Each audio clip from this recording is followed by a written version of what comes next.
Отца и Сина и Святаго Духа. Свети Николай е живял преди 18 века. Много чудеса е направил, защото е живял много свято, служил е на Господ, изпълнявал е Неговите евангелски заповеди и при живе още Господ е му давал чудотворна сила и е вършил много чудеса. В Неговото житие са описани много чудеса, които той е направил, но той си отишъл от този свят, но чудесата по Неговите молитви продължават до ден днешен. Ако трябва да се съберат, би трябвало един огромен том да се напише за това, което Свети Николай за тези векове е направил. Там, където хората имат любов и вяра, имат нужда и търсят Неговата молитвена помощ. Аз искам да ви разкажа за две чудеса, които са станали в миналия край на миналия век, т.е.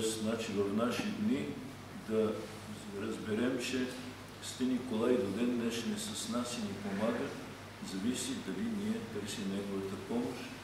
Едното е станало в град Киев.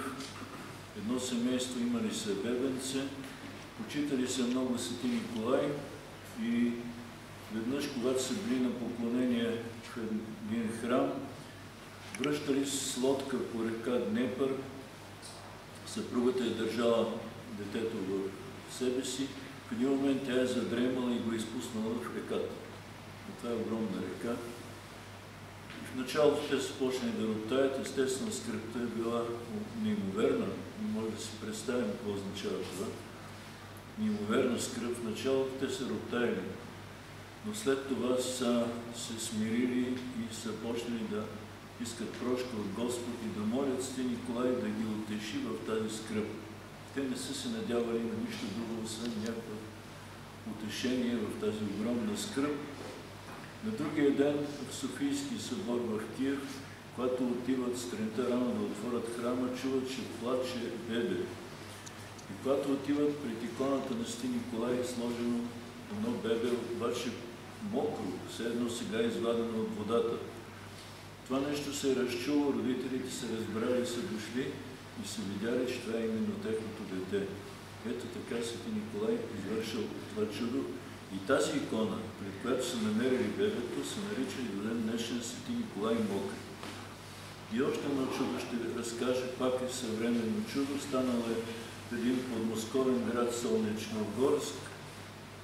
Една жена благочестива се е разхождала покрай реката и е решила да седне една пейка, където е седяла някаква възрастна жена.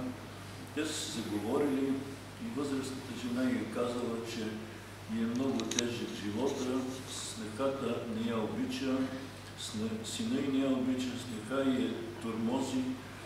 И тогава тази е казала, трябва да търсите помощ в Бога, да се молите. Тя казала, аз не съм се молила никога, в църква не съм ходила.